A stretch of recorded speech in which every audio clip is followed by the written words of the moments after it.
What does a hero look like when the world isn't watching? Do they wear a cape?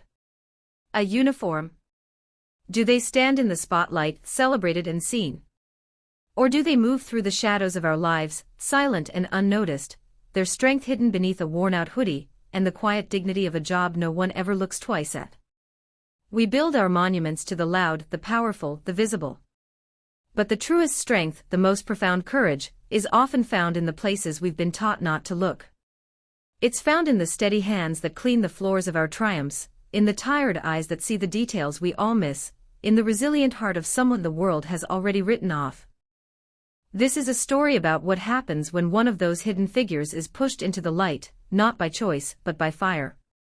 It's a story about a woman named Maya, and the day the world found out that some people are forged in flames you can't even imagine. She moved like a ghost through the gleaming, sterile corridors of the Harrison Aeronautics Tower, a building that scraped the sky and housed dreams of reaching even higher. Her name was Maya Jensen, but to the people who hurried past her, she was simply the cleaner. She was a shadow in gray overalls, a push broom her only companion, her face obscured by the low brim of a faded baseball cap. She was invisible, and that was exactly how she liked it. Each night, she would trace the same path, her movements economical and precise. There was a rhythm to her work, a meditative quality that calmed the storm that always brewed just beneath the surface of her placid expression. She didn't just clean, she observed. She noticed the subtle shift in weight of a trash can in the engineering department, indicating someone had thrown away something heavy, something metallic. She noticed the faint, almost imperceptible scuff marks near the server room's ventilation shaft, marks that didn't match the standard issue shoes worn by the tech staff. She saw the network of the building not as floors and offices, but as pathways, sight lines, and vulnerabilities. These were habits she couldn't unlearn, instincts forged in a world away from this corporate cathedral. A place of sand and salt, of darkness and deafening silence, a place where seeing what others missed was the only thing that kept you alive. Her supervisor, a man named Peterson who also served as the building's head of security, saw none of this. He saw only a woman he considered beneath him. Peterson was a man puffed up by the minimal authority he possessed, his uniform always a little too tight, his voice always a little too loud. He walked the halls with a swagger that suggested he was protecting national secrets, when in reality the most dangerous thing he'd ever faced was a malfunctioning coffee machine in the break room. He took a particular, cruel pleasure in asserting his dominance over Maya. "Jensen," he'd bark, his voice echoing in the empty atrium. "You missed a spot. Right there. See it?" He'd point a stubby finger at an immaculate patch of marble. Maya would just nod, her eyes never leaving the floor, and run her mop over the spot again. She never spoke back, never offered a defense. Her silence infuriated him, because it was a wall he couldn't breach. He mistook her quiet for weakness, her humility for fear. He had no idea that her silence was a fortress, built brick by brick from experiences that would have shattered a man like him. From the 50th floor, another man watched the world with a different kind of burden. Arthur Harrison, the CEO and founder of Harrison Aeronautics, stood before a panoramic window, the city lights a glittering tapestry at his feet. But he saw none of it. His mind was a tempest of anxieties. His company was on the verge of unveiling the Odyssey Drive, a revolutionary propulsion system that would redefine space travel. It was his life's work. But a shadow hung over his impending triumph. A rival corporation, a soulless monolith called AeroCorp, was circling like a vulture. There had been whispers, subtle probes of their network, a suspicious number of new hires with questionable loyalties. Small things. Glitches. Anomalies. The kind of things his head of security, Peterson, dismissed with a wave of his hand. "Probably just the cleaning crew, Mr. Harrison," Peterson had said, his tone dripping with condescension. "They're not exactly the brightest. Probably unplugged something to charge their phone." Harrison had looked at the man, a deep well of frustration opening within him. He was surrounded by people who saw only what was on the surface. He felt a profound sense of isolation, the kind that only comes when you are the only one who truly understands the stakes. Down below, Maya finished her rounds. She paused by the service elevator, her hand resting on the cool metal. She closed her eyes for a second, not in exhaustion but in focus. She could feel the building breathing around her. She could hear its hum, sense its rhythms. And tonight, something was off. A low, discordant note in the building's nightly symphony. A vibration that didn't belong. She didn't know what it was, but the part of her that never slept, the part forged in the crucible of Bud/S, was wide awake. The storm was coming, and she, the invisible woman, was the only one who could feel the change in the air. The pressure in the building began to mount, a palpable tension that coiled in the air-conditioned atmosphere. Arthur Harrison called an emergency meeting with his board and key department heads. The Odyssey Drive's final diagnostic was scheduled for the following evening, a precursor to the global unveiling. But the anomalies were becoming more frequent, more brazen. A lead engineer's access card was mysteriously deactivated, and then reactivated from an external terminal. Encrypted project files showed signs of a brute force entry attempt, skillfully masked, but detectable to Harrison's top cybersecurity analyst. The analyst, a young prodigy named Ben, looked pale. "Sir, this isn't random," he said, his voice tight. "This is sophisticated. They're mapping our systems, looking for a weak point. They're planning something big." Peterson, standing stiffly in the corner of the boardroom, scoffed. "My men have swept the entire facility. The physical perimeter is secure. This is a digital problem, not a security one." Harrison's jaw tightened. "Security is security, Peterson. Digital, physical, it's all one integrated defense. A defense that appears to be failing. What are you doing about it?" Peterson puffed out his chest. "We've increased patrols. I've personally instructed my guards to be extra vigilant. And I've restricted access for all non-essential personnel after hours." He glanced meaningfully at a folder in his hand. "Specifically, I've had to file a report about the night cleaner, Jensen. She's been observed, lingering near sensitive areas. The server room, the R&D wing. It's suspicious behavior." Harrison stared at him, a cold knot of disbelief forming in his stomach. This was the man's solution. To point a finger at the lowest paid employee in the building. "You're blaming the janitor?" he asked, his voice dangerously quiet. "I'm not blaming, sir. I'm being thorough," Peterson said, a smug look on his face. "In my experience, it's always the ones you don't suspect." The meeting devolved from there, a useless exercise in finger-pointing and corporate posturing. Harrison felt like he was commanding a ship where the crew was more interested in polishing the brass than watching for icebergs. That evening, as Maya was buffing the floor outside the executive suite, Peterson decided to make his point. He strode out of the boardroom, flanked by two of his guards, and stopped directly in her path. "Jensen," he said loudly, ensuring the executives still milling about could hear. "We need to have a word." Maya stopped her buffer, the machine's hum dying into silence. She didn't look up, keeping her eyes on the swirling patterns in the marble. "What is it, Mr. Peterson?" "I have a report here," he said, tapping the folder. "It says you've been spending an unusual amount of time on this floor. And near the server farms. You have no business in those areas." Arthur Harrison had stepped out of his office, drawn by the commotion. He stood in the doorway, unseen, and listened.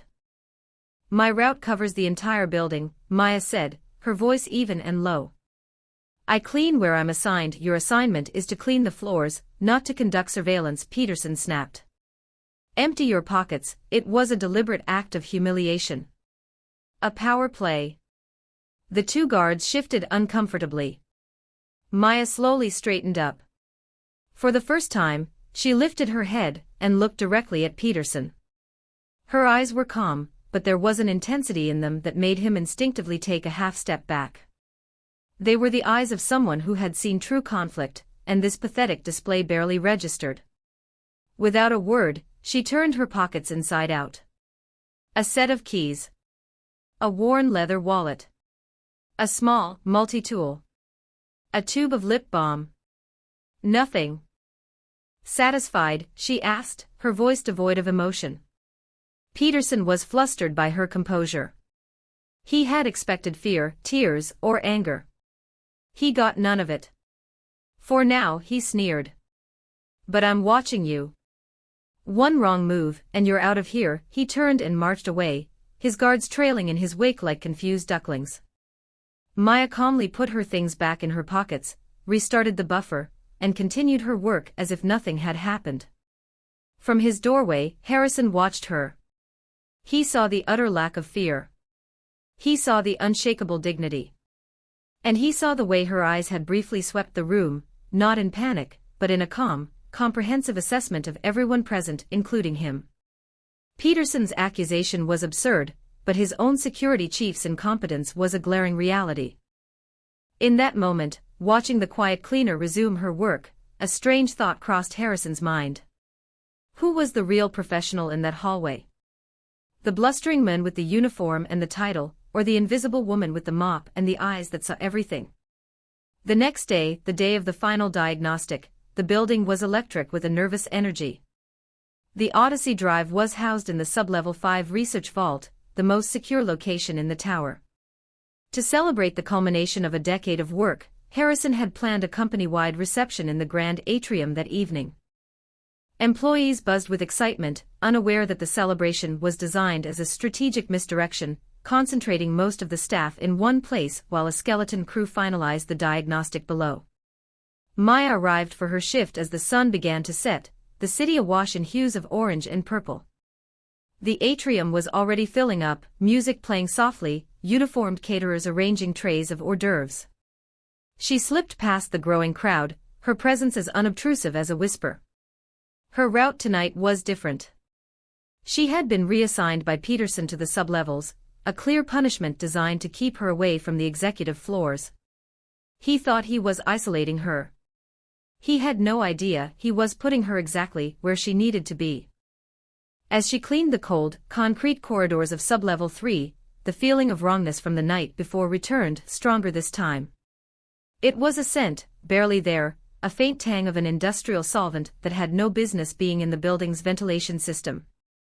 She paused, her head tilted, listening. Above the hum of the building's HVAC system, she heard it. A faint, rhythmic click. It was the sound of a magnetic lock being bypassed. It was a sound she knew intimately. Someone was inside the system. They weren't hacking from the outside, they were already in the house. She left her cart and moved silently down the corridor, melting into the shadows cast by the humming server racks.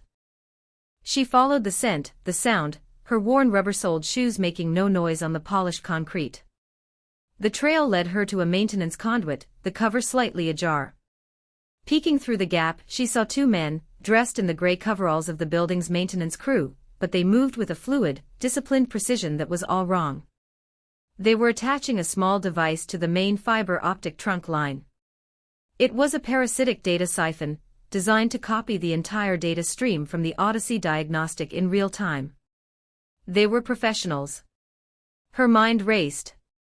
Calling Peterson would be useless. He would bungle the response, alert them, and they would vanish. Calling the police would take too long. She was alone. She slipped away, her heart a steady, powerful drum against her ribs. Fear was a luxury she had discarded long ago. What remained was pure, cold analysis. They had an inside team. The fire alarm was the most likely diversion. They would trigger it, create chaos, and use the confusion to extract the data and escape. They would likely create a secondary event, something to contain, and distract the first responders. A fire. A real one. She had to get to Harrison. She had to warn him. But as she turned to head for the service elevator, the world suddenly plunged into darkness. The emergency lights flickered on, casting the corridor in a hellish red glow. And then the alarm began to scream. A piercing, relentless wail that signaled the beginning of the end game. The atrium on the ground floor descended into chaos. The piercing shriek of the fire alarm sent waves of panic through the crowd of celebrating employees. Emergency lights bathed the cavernous space in a strobing, disorienting red. People screamed, pushing and shoving towards the main exits, a tide of humanity driven by primal fear. Arthur Harrison, standing on a mezzanine overlooking the scene, felt a surge of adrenaline. "Peterson," he yelled into his comms unit.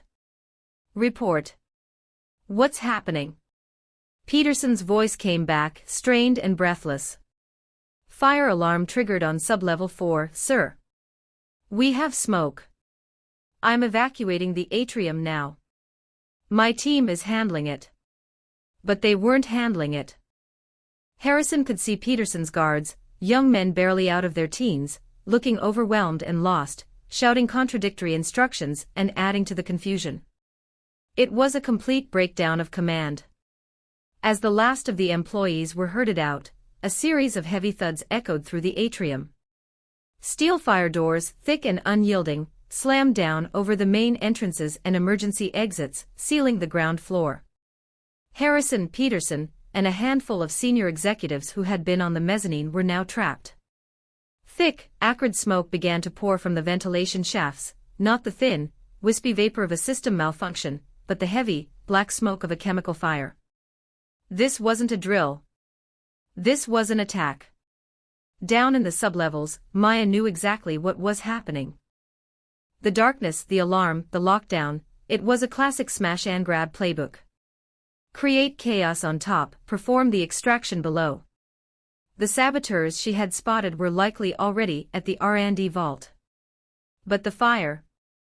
The smell of the smoke was wrong. It wasn't just a diversion, it had the chemical signature of an accelerant. They were trying to do more than just steal data. They were trying to cripple the entire facility, to burn the Odyssey project to the ground, literally. The saboteurs had made a critical error in their plan. In their arrogance, they had locked down the building to secure their escape and contain the first responders. They had accounted for security guards, for police, for fire crews. They had not accounted for her. They had trapped themselves inside with a ghost. Maya moved through the red-lit darkness with a purpose that bordered on serene. The panic, the noise, the flashing lights, it was all just data. Information to be processed. She made her way to a sub-level security nexus, a small, forgotten room with a bank of monitors. The main feeds were down, but the localized emergency system was still active. On one screen, she saw them. Four figures, dressed in tactical gear disguised as firefighter uniforms, using a plasma cutter on the R&D vault door. On another, she saw Harrison and the others, trapped in the smoke-filled atrium, their faces etched with fear. Peterson was shouting into his radio, a useless gesture. The communications were certainly jammed. They were cut off. She had to make a choice. Go after the saboteurs and the prototype, or save the people trapped above. For a Navy SEAL, the choice was never a choice. You don't leave people behind. Ever. She found what she was looking for in a fire emergency locker: a heavy-duty axe, a coil of rope, and a respirator mask. She ignored the mask.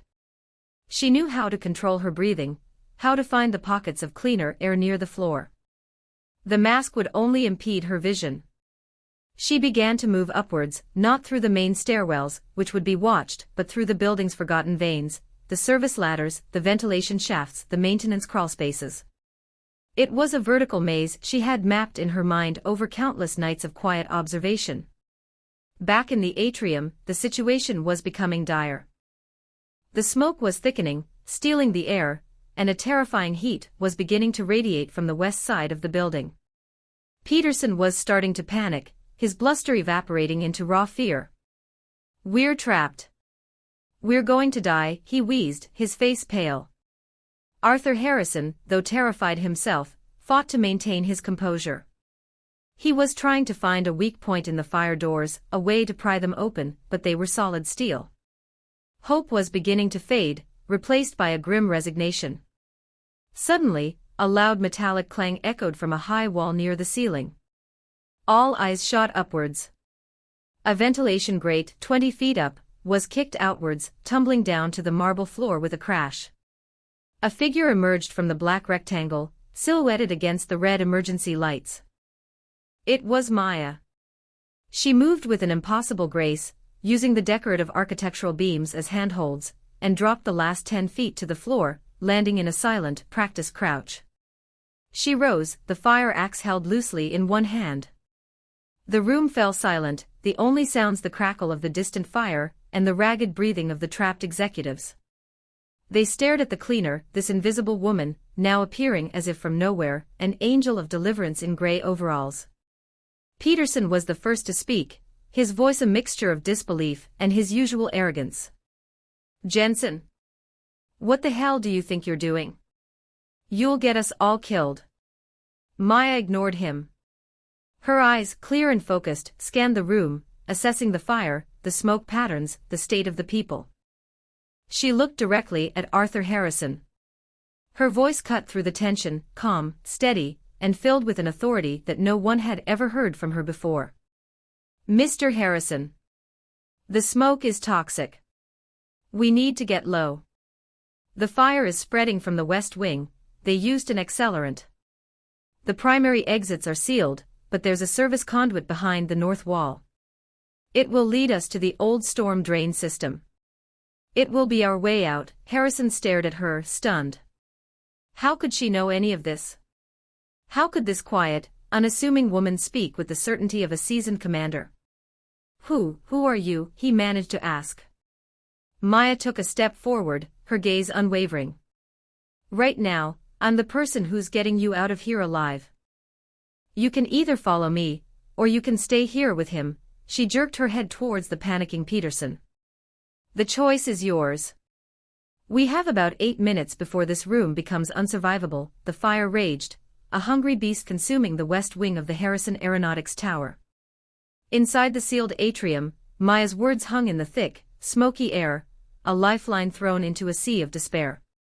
Arthur Harrison, a man used to being the one in command, found himself looking at his night cleaner, as if she were the only person in the world who knew the way. The raw, unshakable confidence in her eyes was more convincing than any corporate presentation he had ever seen. He made a decision. He trusted her. "We're with you," Harrison said, his voice firm, silencing the panicked whispers of the other executives.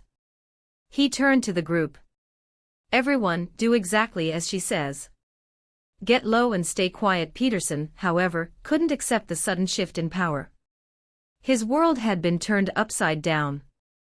"Are you insane?" he spluttered, pointing a trembling finger at Maya. "She's a janitor. She's probably the one who started this. It's part of her plan."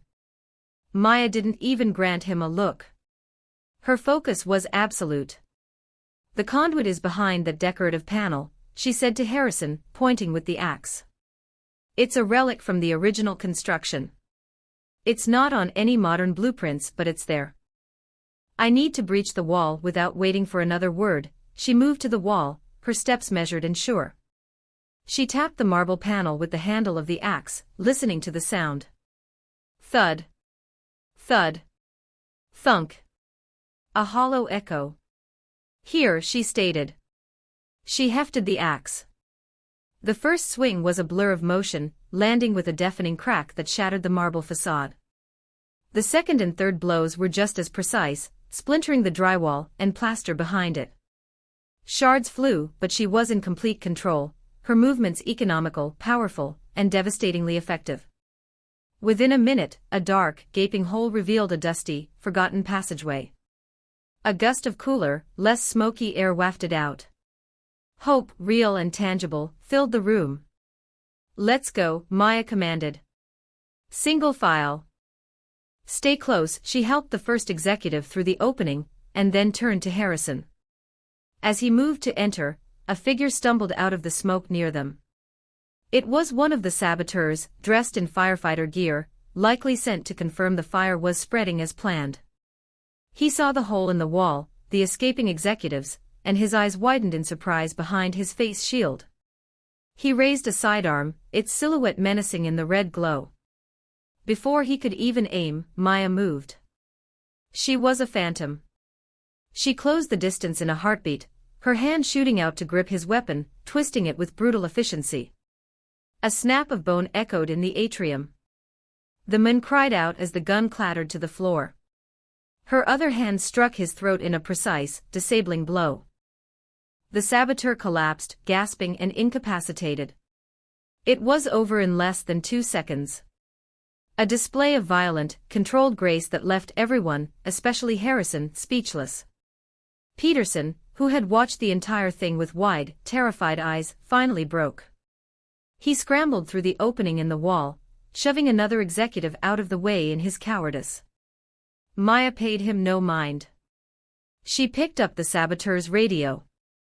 "Status," she said into it, her voice a perfect mimic of the gruff tone the man would have used. A voice crackled back. "Sector 1 is hot. We have the package. Moving to extraction point Charlie. What's your status, Red 1? Red 1 is compromised," Maya said calmly. "Hostiles moving through the north conduit. I'm in pursuit." She crushed the radio under her heel. She had bought them a few minutes. She turned back to Harrison, who was staring at her, his mind reeling. "The package," he whispered. "The Odyssey Drive data." "They have it, I know," Maya said. "Get your people out. Tell them to go east once they hit the storm drain. It exits 2 blocks from here. Don't stop for anything." "What about you?" Harrison asked, his voice filled with a new, profound respect. "Where are you going?" Maya looked past him, her gaze fixed on the darkness of the building's interior, towards the sublevels where the Real fight was. "I'm going to get your property back," she said. Her eyes held a fire that burned brighter than any flame in the building. "They made a mistake. They thought this was a building full of victims. They didn't know they were locking themselves in here with me." She turned and disappeared back into the smoke-filled labyrinth of the tower, leaving Arthur Harrison to grapple with the staggering truth of the woman he had never truly seen. The woman who cleaned his floors was a warrior. And her war was just beginning. The storm drain was a damp, echoing tunnel that smelled of earth and rain. Arthur Harrison led his small group of shaken executives through the darkness, the sounds of the city above a distant rumble. They were safe. But Harrison's mind was not on his own survival. It was back in the burning tower with Maya. He replayed the events over and over, her impossible appearance, her calm command, the terrifying efficiency with which she had dispatched that armed man. He had spent his life evaluating people, judging their potential, their intellect, their character. And he had failed to see the most extraordinary person in his own building. He had looked at her every day and seen nothing but a uniform. The thought filled him with a profound sense of shame. While he and his team were stumbling toward safety, Maya was moving in the opposite direction, descending back into the heart of the chaos. The building was her territory now. She knew its secrets, its hidden paths, its structural weaknesses. The smoke was a veil for her, the screaming alarms a distraction for her enemy. She moved through the service corridors of the sublevels, a predator hunting in her natural environment. The remaining 3 saboteurs, confident in their success, were making their way to their designated extraction point, a loading bay on the far side of the building. They carried a hardened military-grade briefcase containing the stolen data. They thought their only obstacles were the fire they had set, and the bumbling security guards now trapped or evacuated. They were wrong. Maya intercepted them in a vast, cathedral-like chamber that housed the building's primary power turbines. The air was hot and loud with the thrum of machinery. She emerged from the shadows not with a direct assault, but with a calculated attack on their environment. With a few swift blows from her axe, she severed a conduit carrying high-pressure coolant. A thick, white vapor flooded the room, instantly reducing visibility to near zero. The saboteurs stopped, disoriented, shouting to one another. They were blind. But Maya could see perfectly. She had spent years training in zero-visibility environments, learning to rely on sound, on air currents, on instinct. She became a ghost in the mist. One of the men, the leader, yelled, "Spread out. Find her." It was a fatal mistake. Separated, they were vulnerable. Maya struck the first man from behind, using a pressure point takedown to render him unconscious without a sound. He simply crumpled to the floor, swallowed by the vapor. The second man, growing nervous, began firing his weapon wildly into the mist, the muzzle flashes illuminating the swirling chaos. Maya, using the flashes to pinpoint his location, circled around him. She threw a heavy wrench she'd grabbed from a tool panel, striking the wall just behind him. He spun and fired at the noise, emptying his clip. In that moment of vulnerability, as he reached for a new magazine, Maya was on him. A swift, disarming maneuver and a powerful blow to his temple, and he too was down. Now only the leader remained, the one holding the briefcase. He stood back to back with his fallen comrade, peering into the whiteout, his breathing ragged. "Come on," he yelled into the oppressive silence. "Show yourself." "You're in my house," Maya's voice whispered, seeming to come from all directions at once. The man spun around, terrified. He couldn't see her. He couldn't locate her. He was no longer the hunter, he was the prey. He was a professional, highly trained, but he was trained for conventional warfare. He was not prepared for this. He was not prepared for a Navy SEAL on her home turf. "Who are you?" he screamed, a note of real fear in his voice. The briefcase was suddenly wrenched from his grasp. He whirled to see Maya standing right there, holding it, the mist swirling around her like a shroud. She was no longer hiding. "I'm the person you never thought to look for," she said, her voice cold as steel. He lunged at her in a desperate, final attack. Maya didn't even flinch. She sidestepped his clumsy charge, using his own momentum against him, and sent him crashing into a steel control panel. The sound of the impact echoed through the chamber, and then there was silence, broken only by the hum of the turbines and the hiss of the escaping coolant. Maya stood there for a moment, the heavy briefcase in her hand. She was breathing evenly, her heart rate steady. It was over. As she made her way towards the surface, the first responders were finally breaching the main doors. Firefighters and police tactical units flooded into the smoke-filled atrium. They found the incapacitated saboteur, the hole in the wall, and a scene of controlled chaos. Then, a figure walked out of the smoke. It was Maya, covered in soot and dust, her gray overalls torn, the fire axe in one hand and the stolen briefcase in the other. She walked past the stunned tactical officers, her expression unreadable, and placed the briefcase on the floor at the feet of the fire chief. "The building is clear," she said simply. 3 hostiles neutralized in the sublevel power conduit, 1 in the atrium. "The fire is contained to the west wing.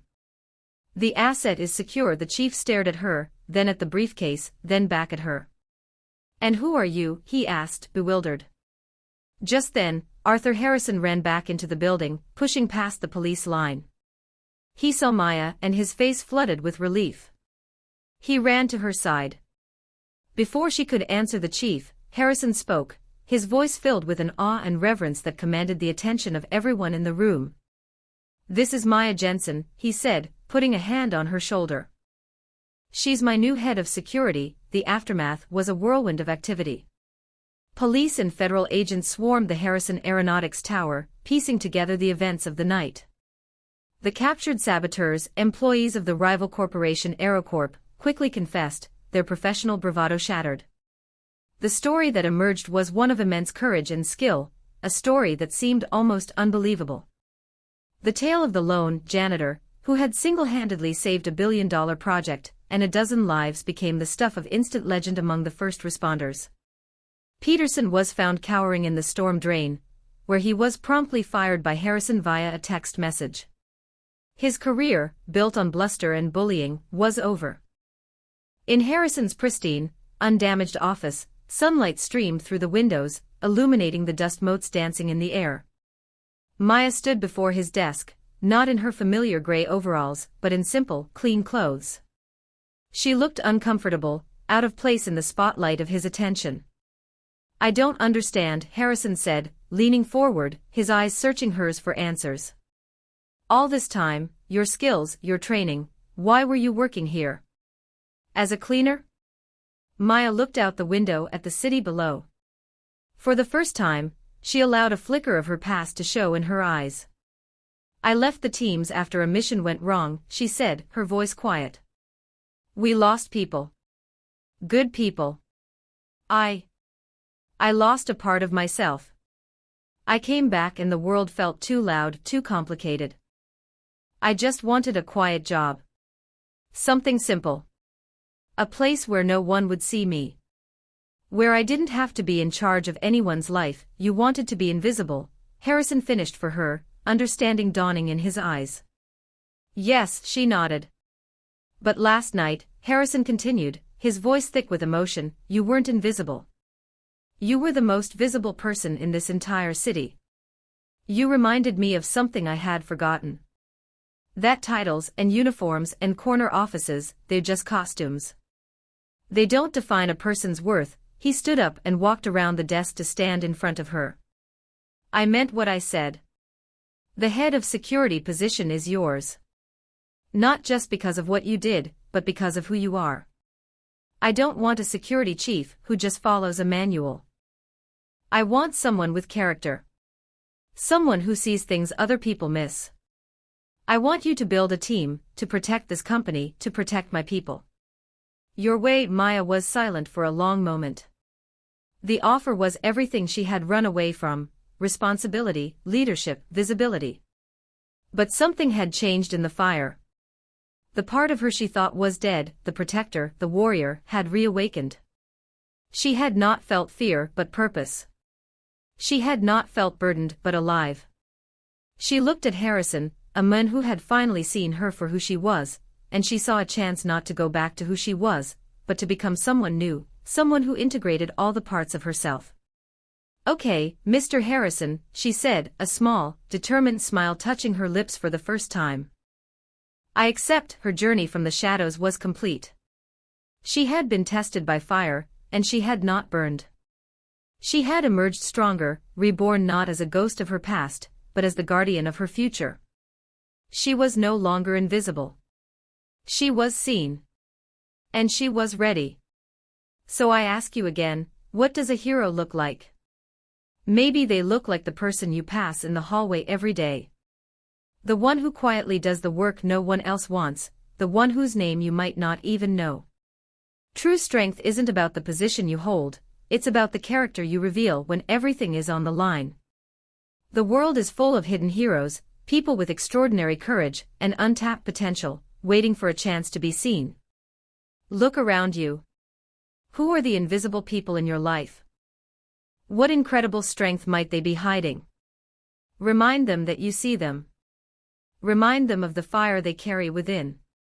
Share this story with someone who needs to remember that you don't need a title to be a leader, and you don't need a spotlight to be a hero. Sometimes, all you need is the will to step out of the shadows when the world needs you most.